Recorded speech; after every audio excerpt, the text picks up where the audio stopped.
ॐ नमः प्रणवार्थाय शुद्धज्ञानैकमूर्तये निर्मलाय प्रशान्ताय दक्षिणामूर्तये नमः।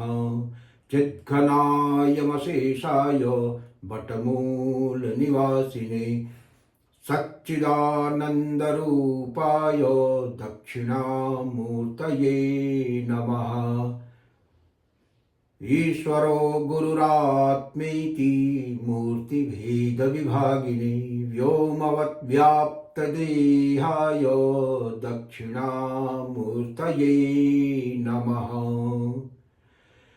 विघ्नेश्वराय वरदाय सुरप्रियाय लंबोदराय सकलाय जगद्धिताय नागाननाय स्तुतियज्ञविभूषिताय गौरीसुताय गणनाथ नमो नमस्ते।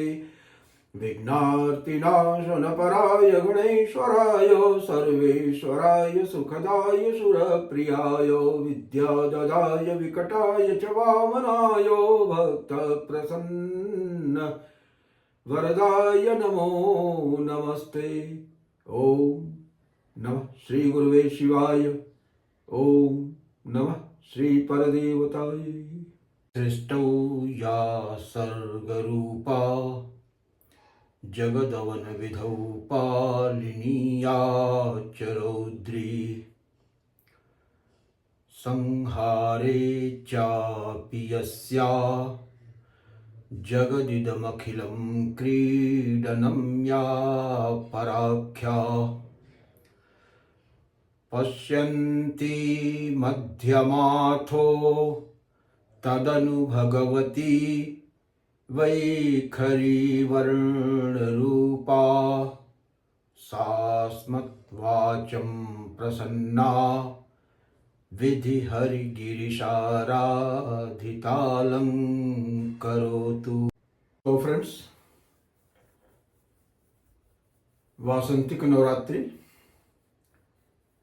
की पावन वेला में आप सभी को हार्दिक शुभकामनाएं, बधाइयां, अभिनंदन। बहुत ही पवित्र अवसर है और एक बहुत ही महत्वपूर्ण बिंदु पर हम लोगों की चर्चा चल रही थी। और एक बार फिर से मैं याद दिला दूं कि हमारे यहाँ साधना के 3 क्रम निर्धारित किए गए हैं: शिष्य क्रम, आचार्य क्रम और गुरु क्रम। तो शिष्य क्रम की साधना में वैसे तो विधान बहुत कुछ होता है, लेकिन एक सामान्य व्यस्त गृहस्थ के लिए जो अति संक्षिप्त प्रणाली है उसको संक्षिप्त नित्यार्चन के रूप में आप लोगों के सामने रखा गया। शिष्य क्रम की दीक्षा के बाद जब आदमी उपासना कर्म और उपासना के द्वारा भगवती की आराधना करता है तो भगवती प्रसन्न होकर के और श्री चक्र के विभिन्न आवरणों के अर्चन का, उपासना का जो फल है वो उसे प्रदान करती हैं और इस तरह से उसको समस्त प्रकार की भौतिक आवश्यकताओं की पूर्ति हो जाती है। अब भौतिक आवश्यकताओं की पूर्ति के बाद साधक वहीं पर रुक नहीं जाता है। अब उसकी भूख और तीव्र होती है और वो अपने आत्मस्वरूप को पहचानने की उत्कट अभिलाषा से प्रेरित होने लगता है, भगवती को जानना चाहता है, भगवती का सानिध्य पाना चाहता है, भगवती के साथ एकाकार होना चाहता है। तो यहाँ से साधना का दूसरा क्रम शुरू होता है, आचार्य क्रम का। और आचार्य क्रम की साधना के बारे में भी थोड़ी चर्चा की जा चुकी है। अब उसको थोड़ा हम और गहराई में ले जाएंगे और उसके बाद फिर गुरु क्रम की साधना के बारे में हम लोग चर्चा करेंगे। तो मुख्य बात यह थी, अभी हमने स्तुति में कहा ना कि सृष्टौ या सर्गरूपा जगदवन विधौ पालिनी या च रौद्री संहारे चापि यस्या जगदिदमखिलं क्रीडनं या पराख्या पश्यन्ति मध्यवाथो तदनु भगवती वैखरी वर्ण रूपा सास्मत् वाचम प्रसन्ना विधि हरि गिरिशा राधिता लंकरोतु। तो ये श्रीमद् देवी भागवत का पहला श्लोक है और बड़ा ही अर्थ गांभीर्य लिए हुए है। श्रीमद् देवी भागवत अपने आप में जो है उसको हैंडबुक ऑफ तंत्र कहते हैं।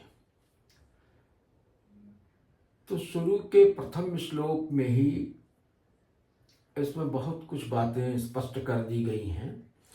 क्या कहा कि सृष्टि काल में सृष्टौ या सर्ग रूपा, जो सृष्टि की जननी होती है, सृष्टि की उत्पत्तिकारिका शक्ति होती है, और जगत की उपस्थिति काल में वो उसका पालन कर रही होती हैं, और संहार काल में वही उसका संहरण करती हैं, उपशमन करती हैं। उन्हीं से सृष्टि निकली है, उन्हीं में लय हो जाती है। उदय, निलय और विलय, ये तीनों के स्थान भगवती स्वयं ही हैं। तो जगदिदम अखिलम क्रीडनम या पराख्या, वही जो भगवती है परा शक्ति है, पराख्या पराख्य भगवती है। तो वही पराख्य भगवती जो है वो पश्यंती मध्यमाभ्याम, वही परावाक है, और वही पराशक्ति परावाक पश्यंती और मध्यमा से होते हुए इस बिखर के माध्यम, बिखर माने शरीर, इस शरीर के माध्यम से बैखरी वाणी के रूप में प्रकट होती हैं। तो ऐसी भगवती जिनके ब्रह्मा विष्णु महेश सभी लोग जिनकी आराधना में तत्पर रहते हैं, ऐसी भगवती हमारी वाणी में वो सामर्थ्य पैदा करे, वो अलंकृति ला दे जो सबको प्रभावित करने में सक्षम हो। विधि हरि गिरिशा सास्मत् वाचम प्रसन्ना विधि हरि गिरिशा राधिता अलंकरोतु।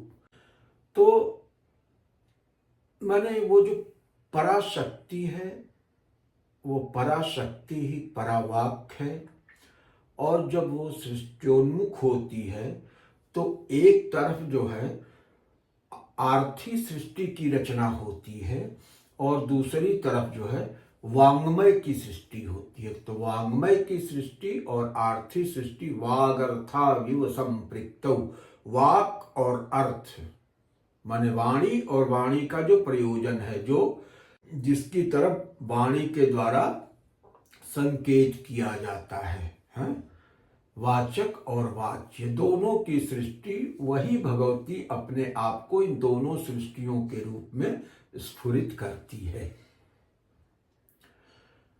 तो किस प्रकार से स्फुरित करती है? अगर ऐसा कहा गया शास्त्रों में कि वही अपने आप को वाचक और वाच्य के रूप में, वाणी और अर्थ के रूप में, और इतना ही नहीं कर्ता और कर्म के रूप में भी वही विभक्त करती है, और भोक्ता और भोग्य के रूप में भी वही विभक्त होती है। वही भोक्ता है, वही भोग्य है, वही कर्म है, वही कर्ता है, वही कार्य है, वही कारण है, वही देश है, वही काल है। तो ये सारा जो द्वंदात्मक विश्व है वो उसी का पर्याय है, उसी का स्फुरण है, उसके अलावा और कुछ नहीं है। तो अब प्रश्न उठता है कि ऐसा होता है तो किस प्रकार से होता है। बड़े गौर से समझिएगा, इसको कई तरह से मैं इस बिंदु को स्पष्ट करने की कोशिश कर रहा हूं, since it has a deep esoteric meaning, और ये थोड़ा मिस्टिकल हो जाता है तो कभी कभी स्पष्ट नहीं होती है, और अपने आप को ही लगता है कि नहीं, अभी दर्शकों के बोध के स्तर पे जो विहित स्पष्टता होनी चाहिए वो हो नहीं पा रही। तो इसी व्यग्रता के चलते उसी बात को फिर से बार बार से जो है स्पष्ट करने का प्रयास किया जाता है। तो हमारे यहाँ श्री चक्र निरूपण में कहा ना कि रेखा त्रयैर धवल रक्त रक्त सुकृष्ण वर्णै सन्निर्मितं कृतमुखं वसुधाख्य चक्रम रम्यं महाप्रकट योगिनिका समेतं त्रैलोक्य मोहनकरम सततम नमामि। अर्थ क्या हुआ कि वहां पे जब भगवती अव्यक्त से व्यक्त होती है और व्यक्त होने के बाद सत्व प्रधाना, रज प्रधाना और तम प्रधाना, इन तीन रूपों में जो है वो व्यवहार में उपलब्ध होने लगती है। तो ये जो सत्व प्रधान है उसी का संकेत करने के लिए वहां पर रेखा त्रयैर धवल, तो जो धवल रेखा है वो यही सत्व प्रधान स्वरूप का वाचक है। और रेखा त्रयैर धवल रक्त, जो रक्तिम रेखा है, दूसरी पंक्ति की रेखा है, तो वो क्या है? वो रजोगुण की द्योतक है। रज प्रधान स्थिति को व्यक्त करती है वो जो रक्तिम दूसरी रेखा है। और तीसरी रेखा सुकृष्ण वर्णई, जो कृष्ण वर्ण की तृतीय रेखा है, वो तम प्रधान आस्पेक्ट को डिनोट करती है, जो भगवती का तम प्रधान आस्पेक्ट है। तो तीन की आवश्यकता क्यों है, समझने की बात है कि सतोगुण अपने आप में इनएक्टिव है और तमोगुण भी इनएक्टिव है। ये रजोगुण ही है जो एक्टिवेट करता है। वो अगर सतोगुण के साथ मिल जाएगा तो सतोगुण एक्टिवेटेड हो जाएगा, तमोगुण के साथ मिल गया तो तमोगुण एक्टिवेटेड हो जाएगा। तो माने गति का सिद्धांत है। रजोगुण माने गति का सिद्धांत, इसमें गतिशीलता है। और प्रकृति स्वयं जो है परिवर्तनशील है, तो उस प्रकृति की परिवर्तनशीलता का जो रहस्य है वो उसके रजोगुण में ही छिपा हुआ है। अगर ये रजोगुण न रहे तो कहीं भी कोई परिवर्तन हो नहीं सकता। तो कहने का तात्पर्य क्या हुआ कि सतोगुण में जो एको हम बहुश्याम की इच्छा, परमेश्वर की इच्छा शक्ति, जो साक्षात परमेश्वरी इच्छा शक्ति है, उसमें जब ये चमत्कृति होती है एको हम बहुश्याम, तो वो इच्छा शक्ति जो है वो अपनी विभाग के साथ, माने इच्छा का विभाग ये पंच तन्मात्राएं हो गया, शब्द स्पर्श रूप रस गंध। तो ये पंच तन्मात्राओं का प्रतिफलन सत्वगुण में होता है। और सत्वगुण में हो गया तो उन इच्छाओं को मूर्त रूप देने के लिए, ताकि उस इच्छा के अनुरूप सृष्टि हो और फिर भोक्ता उस सृष्ट पदार्थ का उपभोग करके तृप्ति का अनुभव कर सके, तो इसलिए जो प्रतिफलन हुआ शब्द स्पर्श रूप रस गंध पंच तन्मात्राओं का सतोगुण के अंतर्गत, तो अब रजोगुण उसको कार्य रूप में परिणत करने के लिए क्रियाशील होता है। तो रजोगुण वो क्रिया करता है। वो क्रिया कहाँ करेगा? वो क्रिया करेगा तमोगुण में, क्योंकि ठोसता तो तमोगुण के अंदर है। और जो भौतिक संसार है, वस्तु रूप संसार है, वो ठोस है, उसमें स्थिरता है। तो स्थिरता तमोगुण के ही कारण आती है। तो अब वहां पे ले आके वो उस जो इच्छात्मिका शक्ति का प्रतिफलन रजोगुण में हुआ, सतोगुण में हुआ, उसको ले जाके उस तरह की संरचना वो तमोगुण में तैयार करके उसको वो कर देता है। तो जब वो उसका पूरा पूरा इम्प्रिंट जो उसने इम्बाइब किया था, इम्प्रिंट तो हो गया ये सतोगुण, तो उस इम्प्रिंट को लेकर के ज्ञान इंद्रियां और अंतःकरण बनते हैं। और फिर उसके लिए जो इंस्ट्रूमेंट होता है, टूल्स होते हैं, जिसके थ्रू अब उस तरह की सृष्टि होगी, तो वो टूल्स क्या हुए? कर्मेंद्रियां और प्राण हो गए, जो रजोगुण में स्थित हो गया। और उसके बाद तमोगुण में ले आके उसको जो है फिक्स कर दिया गया। अब उस तरह की ठोस संरचना हो गई। तो इसीलिए हमारे यहां वो कहा गया ना कि अध्वा का जब विचार होता है तो अध्वा में कालाध्वा है और देशाध्वा है। कालाध्वा के अंतर्गत वर्ण, मंत्र और पद तथा देशाध्वा के अंतर्गत क्रिया तत्व, देशाध्वा के अंतर्गत कला तत्व और भुवन। ये सब परस्पर श्रृंखलाबद्ध है, एक दूसरे में गुथे हुए। अलग अलग छह को आप ऐसे नहीं देख सकते हैं, ये सब एक में एक के उत्तरोत्तर अवस्थाएं हैं। तो जहां वर्ण है वहां कला है। माने अगर हम ध्वनि का उच्चारण करते हैं तो ध्वनि के उच्चारण के साथ साथ उस ध्वनि के जब ध्वनि के उच्चार की इच्छा होती है, उच्चारईशा जिसको कहते हैं, उच्चारईशा के साथ साथ उस प्रकार की ध्वनि के उच्चारण के लिए जो कार्पोरियल बेस होना चाहिए, वो कार्पोरियल बेस भी वहीं पे तैयार होता है। तो जब ये कार्पोरियल बेस तैयार होता है तो उस कार्पोरियल बेस से वायु की टकराहट के परिणाम स्वरूप उस तरह की ध्वनि उत्पन्न होती है।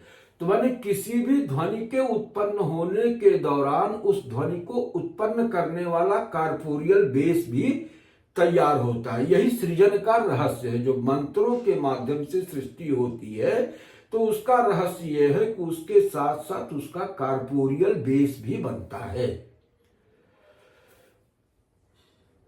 अभी आपको हम एक सत्य घटना बताएंगे। अभी ये वीडियो तो लंबा हो जाएगा उसको बताने में, तो इसी के बाद इसी के नेक्स्ट पार्ट में जो है हम एक सत्य घटना बताएंगे कि किस तरह से विभिन्न प्रकार की ध्वनियों के उच्चारण के समय उस तरह का नेटवर्क ऑफ न्यूरॉन्स भी डेवलप होता है।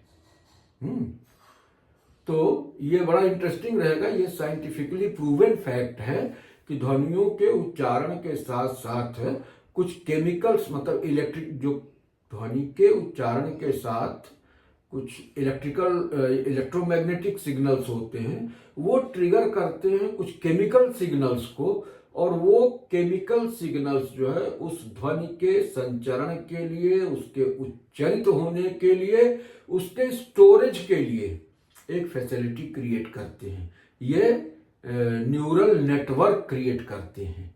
माने एक नई तरह की न्यूरल सिनॉप्सिस तैयार होती है। इस बात को साइंटिफिकली प्रूव किया जा चुका है, लेबोरेटरी में इसको वेरीफाई किया जा चुका है। तो अभी हम अपनी वाणी को यहीं पे विराम देते हैं और अगले एपिसोड में फिर इस पे हम लोग चर्चा को आगे बढ़ाएंगे। ओम पूर्णमदः पूर्णमिदं पूर्णात् पूर्णमुदच्यते पूर्णस्य पूर्णमादाय पूर्णमेवावशिष्यते। ओम शांति शांति शांति।